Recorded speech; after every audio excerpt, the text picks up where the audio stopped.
তেলিয়ামোড়া মহকুমা মহারানীপুরের কপালি টিলায় হাতির আক্রমণে নিহত নিরোধ চৌধুরীর পরিবারকে আর্থিক সহযোগিতা করলেন রাজ্য বন দপ্তরের পিসিসিএফ অবিনাশ কানফাডে।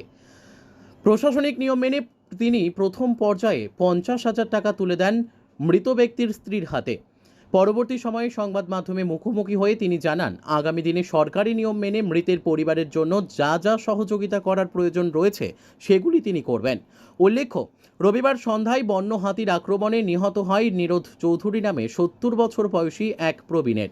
ঘটনার খবর পেয়ে তেলিয়ামোড়া বন দপ্তরের রেঞ্জার সুপ্রিয় দেবনাথ এবং তেলিয়ামোড়া থানার পুলিশ ঘটনাস্থলে যায়।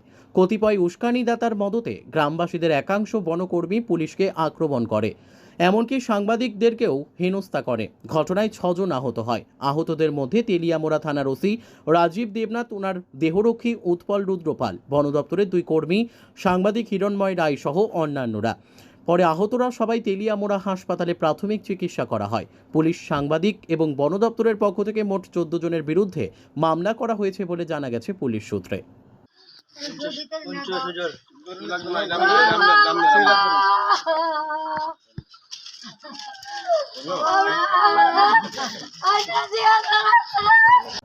Bureau report, news daily Bharat.